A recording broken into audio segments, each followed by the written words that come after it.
Hello and welcome to victory JRF. आज का हमारा वीडियो सांख्य फिलॉसफी पे बेस्ड है।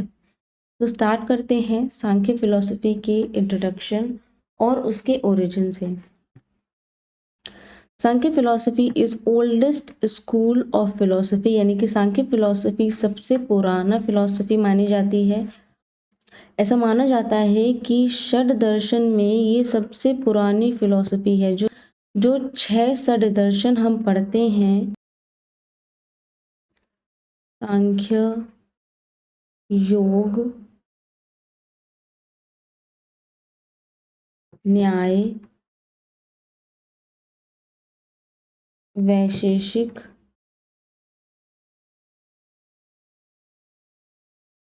पूर्व मीमांसा एंड उत्तर मीमांसा, इन 6 दर्शन में से सबसे पुरानी फिलॉसफी सांख्य फिलॉसफी मानी जाती है। कपिल, जिन्होंने अपने फिलोसॉफिकल थॉट्स को एक स्क्रिप्ट में कंपाइल किया और उसको नाम दिया सांख्य सूत्र, आज की डेट में इसी स्क्रिप्ट को सांख्य फिलॉसफी के नाम से जाना जाता है। टाइम टू टाइम बहुत सारे लोगों ने, बहुत सारे फिलोसोफर्स ने इनकी सांख्य फिलॉसफी को इंटरप्रेट किया, अपने शब्दों में लिखा। इसी में से एक इंटरप्रिटेशन सांख्य करिका बहुत फेमस है, जो कि लिखी गई है ईश्वर कृष्ण के द्वारा। सांख्य फिलॉसफी के ओरिजिन से रिलेटेड 2 व्यूज देखने को मिलते हैं। माना जाता है कि सांख्य फिलॉसफी, जिस शब्द सांख्य से बनी है, उसके 2 अर्थ होते हैं। पहला number and second one is perfect knowledge about reality. Now epistemology, जिसे हम ज्ञान मीमांसा भी कहते हैं, जिसपे हम ये पढ़ते हैं कि ज्ञान कितने प्रकार का होता है, या ज्ञान प्राप्ति के कौन कौन से सोर्सेस हो सकते हैं, या कितने टाइप के सोर्सेस हो सकते हैं।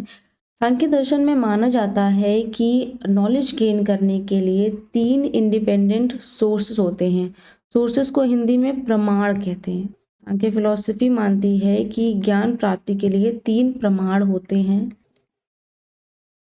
प्रत्यक्ष, अनुमान और शब्द। यानी कि या तो आप देखकर ज्ञान प्राप्त करेंगे, या तो अनुमान या गेस करके ज्ञान प्राप्त करेंगे, और या फिर शब्दों को सुनकर ज्ञान प्राप्त करेंगे। Sankhya philosophy believes that there are 3 independent sources of valid knowledge: perception, inference and verbal testimony. जब आप देख कर कोई नॉलेज गेन कर रहे होते हैं, वो परसेप्शन के अंतर्गत आती है। जब आप अनुमान लगाकर कोई नॉलेज गेन कर रहे हों, यानी कि मान लें आप केमिस्ट्री में एक एक्सपेरिमेंट कर रहे हैं, आपके पास इस बीकर में एक केमिकल है, यानी कि आपके पास इस केमिकल की नॉलेज है। अब हम इसमें एक चीज़ और ऐड कर रहे हैं, और ये अनुमान लगाते हैं, ये गेस करते हैं कि इस रिएक्शन के बाद कोई एक प्रोडक्ट बनेगा। यानी कि अब जो प्रोडक्ट बना, इसका हम अनुमान अपनी प्रीवियस नॉलेज के बेस पे लगा रहे हैं। सो इन्फरेंस यानी अनुमान को नॉलेज आफ्टर नॉलेज से भी एक्सप्लेन कर सकते हैं। Third one is verbal testimony, शब्द। यानी कि जब आप सुनकर नॉलेज गेन करते हैं, शब्द 2 तरीके के हो सकते हैं: लौकिक या ऑर्डिनरी, और अलौकिक या एक्स्ट्राऑर्डिनरी। लौकिक सामान्य लोगों के शब्द, और अलौकिक जो स्पिरिचुअलिटी से रिलेटेड हों, स्वयं भगवान के शब्द। जैसे कि वेदास, माना जाता है कि जो वेद हैं वो स्वयं ब्रह्मा की वाणी है। सो वेदास को अलौकिक शब्द या अलौकिक वर्बल टेस्टिमनी माना जाएगा। तो I hope it is clear that epistemology believes that there are 3 independent sources of valid knowledge: perception, inference and verbal testimony. Next, Sankhya philosophy believes in dualistic realism. Dualistic realism मतलब dual मतलब कि 2, realism मतलब कि reality. सांख्य philosophy मानती है कि सिर्फ 2 ही ultimate reality होती हैं: पहली पुरुष और दूसरा प्रकृति। पुरुष और प्रकृति ये दोनों ही इटर्नल हैं। पुरुष प्योरली कॉन्शियस होता है, जबकि प्रकृति अनकॉन्शियस होती है, क्योंकि ये एक मटेरियल है। पुरुष इनएक्टिव होता है क्योंकि ये अकेले कुछ नहीं बना सकता। और प्रकृति एक्टिव होती है क्योंकि इससे कुछ इवॉल्व हो सकता है। प्रकृति कॉज ओनली है और पुरुष neither cause nor effect.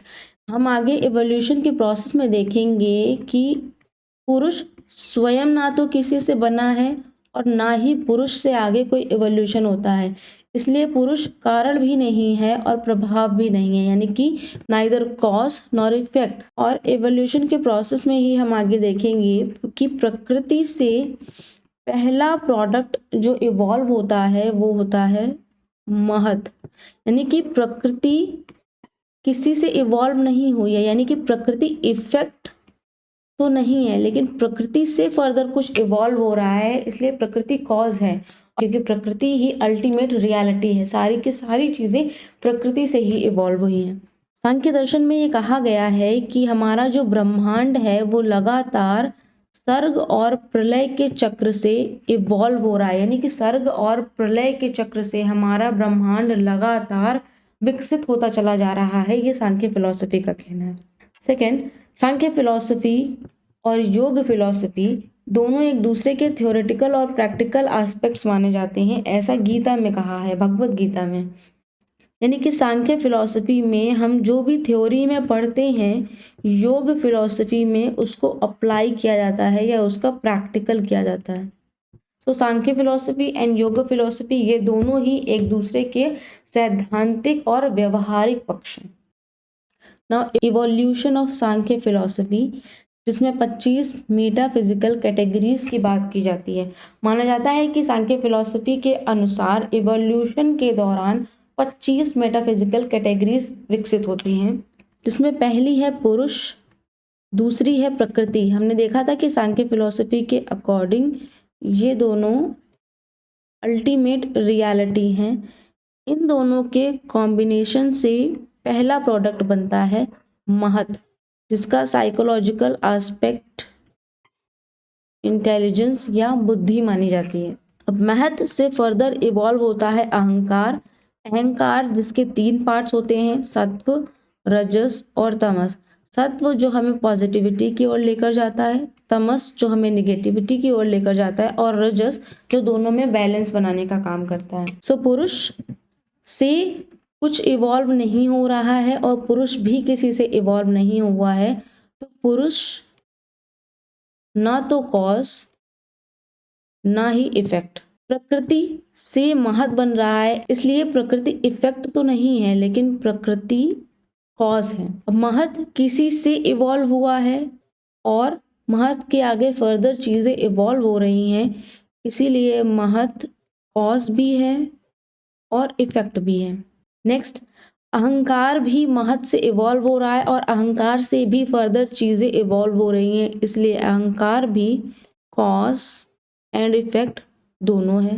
Next, अहंकार 3 पार्ट्स में डिवाइड होता है, सत्व, रजस और तमस। ये कह सकते हैं कि अहंकार से फर्दर 3 कैटेगरीज इवॉल्व होती हैं, सत्व, रजस और तमस।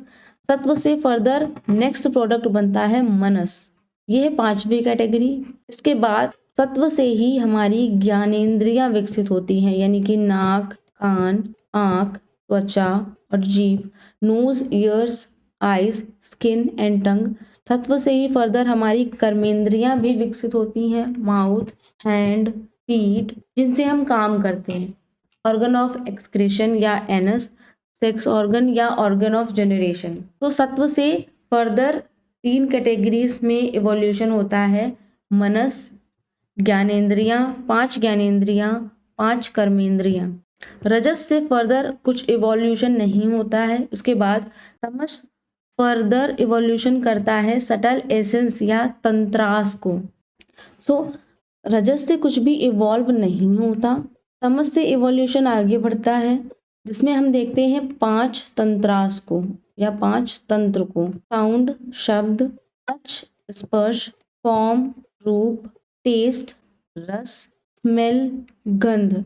और माना जाता है कि इन्हीं 5 तंत्रों से फर्दर इवोल्यूशन प्रोसेस आगे बढ़ता है और इन तंत्रों से बनते हैं हमारे 5 महाभूत, वायु, अग्नि, आकाश, जल और पृथ्वी, या air, fire, ether, water and earth. तो नाउ सत्व से फर्दर इवोल्यूशन होता है, यानी कि हमें देखने को मिलता है मनस, ज्ञानेंद्रियां और कर्मेंद्रियां, यानी कि मनस इफेक्ट है, ज्ञानेंद्रियां सत्व से इवॉल्व हो रहा है इसलिए ज्ञानेंद्रियां क्या है, इफेक्ट है। कर्मेंद्रियां भी सत्व से इवॉल्व हो रहा है इसलिए कर्मेंद्रियां भी इफेक्ट है। इन तीनों से फर्दर इवोल्यूशन आगे नहीं हो रहा, यानी कि ये सिर्फ इफेक्ट है, कॉज नहीं है। नेक्स्ट, तमस से फर्दर इवॉल्व होते हैं तंत्रास, यानी कि जो तंत्र हैं वो इफेक्ट हैं, और इन तंत्रों से फर्दर इवोल्यूशन होता है पंच महाभूतों का, यानी कि ये तंत्रास जो हैं वो कॉज भी हैं। अब इन तंत्रास से पंच महाभूत बन रहे हैं इसलिए ये पंच महाभूत इफेक्ट कहलाते हैं, और इन पंच महाभूतों से फर्दर आगे इवोल्यूशन नहीं होता है इसलिए ये कॉज नहीं है, सिर्फ और सिर्फ इफेक्ट है। तो हमने देखा कि सांख्य दर्शन के अनुसार दो अल्टीमेट रियलिटी थी, पुरुष, प्रकृति। नाउ इन दोनों के कॉम्बिनेशन से पहला प्रोडक्ट बनता है महत, क्योंकि पुरुष और प्रकृति के कॉम्बिनेशन से जो पहली चीज बनी है वो महत है, इसीलिए इसको फर्स्ट प्रोडक्ट ऑफ इवोल्यूशन भी कहते हैं। नेक्स्ट, इस महत से फर्दर आगे बनता है अहंकार, so this is second product. Okay, so हमने देखा पहली कैटेगरी पुरुष, सेकेंड प्रकृति, थर्ड महत, फोर्थ अहंकार। ओके, सो अहंकार फर्दर 3 पार्ट्स में डिवाइड होता है, सत्व अहंकार, रजस अहंकार और तमस। सत्व जिसका नेचर पॉजिटिव होता है, तमस जिसका नेचर नेगेटिव होता है, रजस जो इन दोनों के बीच में बैलेंस बनाता है। तो further first, second, third and fourth categories हमने देख ली। अब सत्व से इवोल्यूशन होता है पांचवी कैटेगरी मनस का, और सत्व से बनती हैं हमारी 5 कर्मेंद्रियां और 5 ज्ञानेंद्रियां। 5 कर्मेंद्रियां कौन कौन सी, जिनसे हम कार्य करते हैं, hand, leg, mouth, anus and 6 organ. 5 ज्ञानेंद्रियां कौन कौन सी, eyes, ears, skin, tongue and nose. तो 1 2 3 4 4 कैटेगरीज ये, पांचवी मनस, 6 7 8 9 10 11 12 13 14 15 कैटेगरीज ये हो गई। रजस से फर्दर कुछ भी इवॉल्व नहीं होता। तमस से इवोल्यूशन होता है 5 तंत्रों का, 5 तंत्रास या 5 सटल एलिमेंट्स। कौन कौन से होते हैं वो, साउंड या शब्द, टच या स्पर्श, फॉर्म या रूप, टेस्ट और स्मेल। सो 15 हमने ये देखी, 16 17 18 19 20। अब इन 5 तंत्रों से इवोल्यूशन होता है पंच महाभूतों का, 5 ग्रॉस बॉडीज का, air, water, ether, sky, earth and fire. So 20 यहाँ पर हो गई थी, 21 22 23 24 25। हमने देखा था कि इवोल्यूशन के प्रोसेस में 25 मेटाफिजिकल कैटेगरीज बनती हैं। पहली पुरुष, सेकेंड प्रकृति, पुरुष और प्रकृति के कॉम्बिनेशन से बना महत, थर्ड कैटेगरी। महत से इवॉल्व हुआ अहंकार, 4 कैटेगरी। अहंकार फर्दर 3 पार्ट्स में डिवाइड हुआ, सत्व, रजस और तमस। रजस से फर्दर कोई इवोल्यूशन नहीं होता। सत्व से इवोल्यूशन होता है मनस का, 5 कर्मेंद्रियां और 5 ज्ञानेंद्रियां। तो 5वां मनस, 6ठा, 7वां, 8वां, 9वां और 10वां हमारी कर्मेंद्रियां। फिर इसके बाद 5 यानी कि 11 से 15 तक ज्ञानेंद्रियां। रजस से कोई इवोल्यूशन नहीं, याद रखिएगा। तमस से 5 तंत्र बनते हैं, sound, touch, form, taste, smell, यानी कि 16 to 20 कैटेगरी। इसके बाद इन्हीं 5 तंत्रों से बनते हैं पंच महाभूत या 5 gross bodies, air, water, sky, earth और फायर। सो 21 to 25 ये हो गई हमारी 25 मेटाफिजिकल कैटेगरीज। एंड नाउ हमें ये देखना होता है कि किससे क्या इवॉल्व हो रहा है, यानी कि कौन कॉज है, कौन इफेक्ट है, कौन सिर्फ कॉज है, कौन सिर्फ इफेक्ट है, और किसको हम कॉज एंड इफेक्ट दोनों मान सकते हैं। पहला, पुरुष को अगर हम देखें तो हमने देखा था कि पुरुष अल्टीमेट रियलिटी था, यानी कि पुरुष ना तो किसी से इवॉल्व हो रहा था और ना ही पुरुष से फर्दर कुछ इवोल्यूशन हो रहा था। इसलिए पुरुष ना तो कॉज है और ना ही इफेक्ट है, यानी कॉज भी नहीं है, इफेक्ट भी नहीं है। सेकेंड, प्रकृति भी अल्टीमेट रियलिटी थी, लेकिन प्रकृति से हमने देखा था कि फर्दर इवोल्यूशन में बन रहा था महत। तो प्रकृति इफेक्ट तो नहीं है लेकिन कॉज है। सो प्रकृति कॉज ओनली है, अल्टीमेट कॉज जो है वो प्रकृति है। प्रकृति अकेले कुछ भी क्रिएट नहीं करती है क्योंकि ये मटेरियल है, तो पुरुष के साथ मिलकर प्रकृति महत का निर्माण करती है, इसलिए प्रकृति जो है सिर्फ कॉज है, इफेक्ट नहीं है। थर्ड, महत, जिसको साइकोलॉजिकल एस्पेक्ट्स में इंटेलेक्ट या बुद्धि भी कहा जाता है। महत, क्योंकि महत प्रकृति से इवॉल्व हो रहा था इसलिए महत इफेक्ट है, और महत से फर्दर अहंकार बना था इसलिए महत कॉज भी है। पुरुष और प्रकृति के कॉम्बिनेशन से जो पहला प्रोडक्ट बना था वो महत था। सो महत is the first product of evolution. ये फंक्शन करता है हमारे साइकोलॉजिकल एस्पेक्ट के रूप में। अहंकार इफेक्ट है, अहंकार से मनस बने थे और हमारी ज्ञानेंद्रियां, कर्मेंद्रियां, पंच महाभूत और तंत्रास भी बने थे, इसलिए अहंकार कॉज भी है। महत के बाद जो सेकंड प्रोडक्ट बनता है वो अहंकार है, यानी कि अहंकार सेकंड प्रोडक्ट है इवोल्यूशन का। अहंकार में प्रिंसिपल ऑफ इंडिविजुअलिज्म की बात हम करते हैं या सेल्फ सेंस की बात करते हैं। नेक्स्ट, अहंकार से इवॉल्व होता है मनस। तो मनस क्या है? इफेक्ट ओनली है, क्योंकि हमने देखा था मनस के बाद मनस फर्दर कुछ इवॉल्व नहीं कर रहा है, इसलिए मनस सिर्फ इफेक्ट है, कॉज नहीं है। तो मनस इज इफेक्ट ओनली, ये कॉज नहीं है। सो हमारा माइंड, या जिसे हम हिंदी में मनस कहते हैं, वो डाटा को एनालाइज और सिंथेसाइज करने में हमारी हेल्प करता है।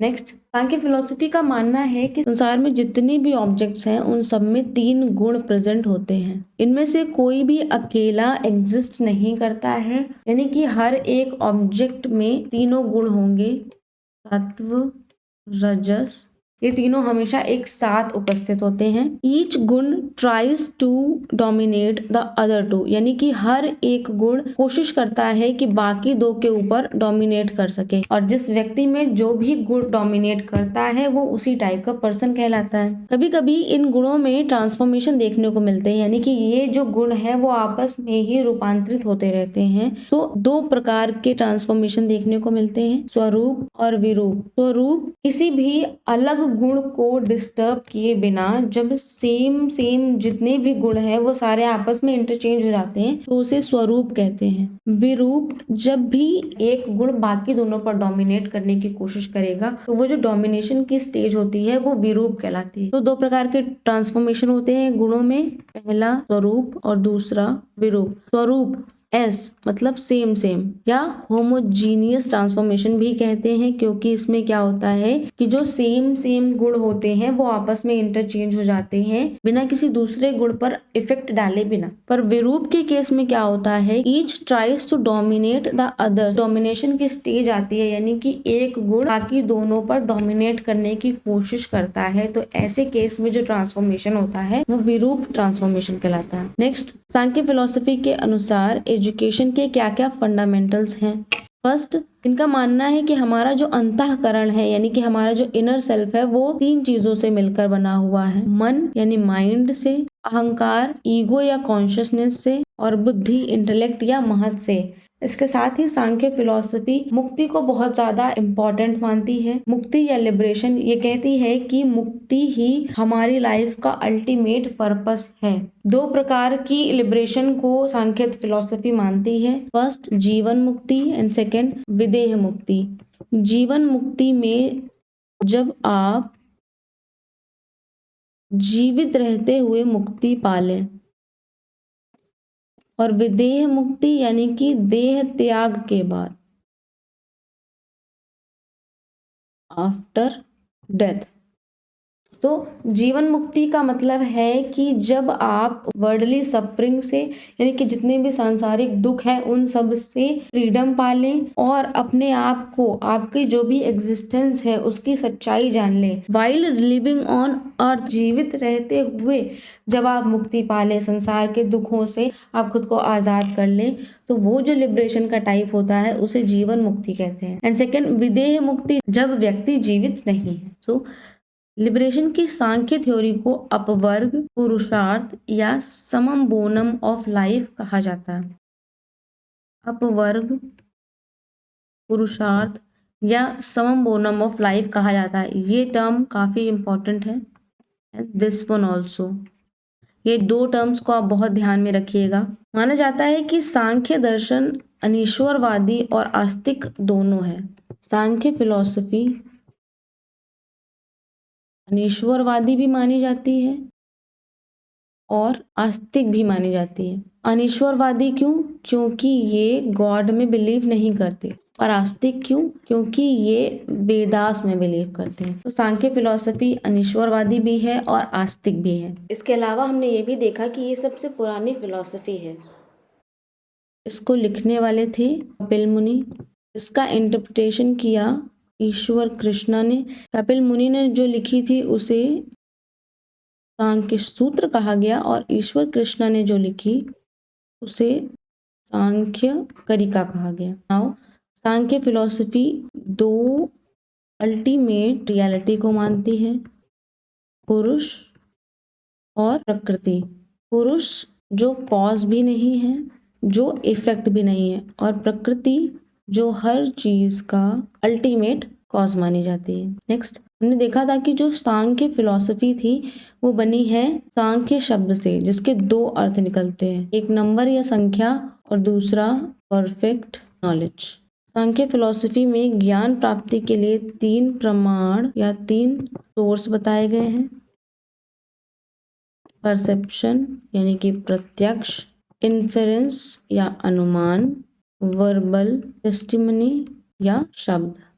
नेक्स्ट हमने देखा था एवोल्यूशन का प्रोसेस, जिसमें कि 25 मेटाफिजिकल कैटेगरीज हमने देखी थी। इसके अलावा लिबरेशन के 2 टाइप बताए गए,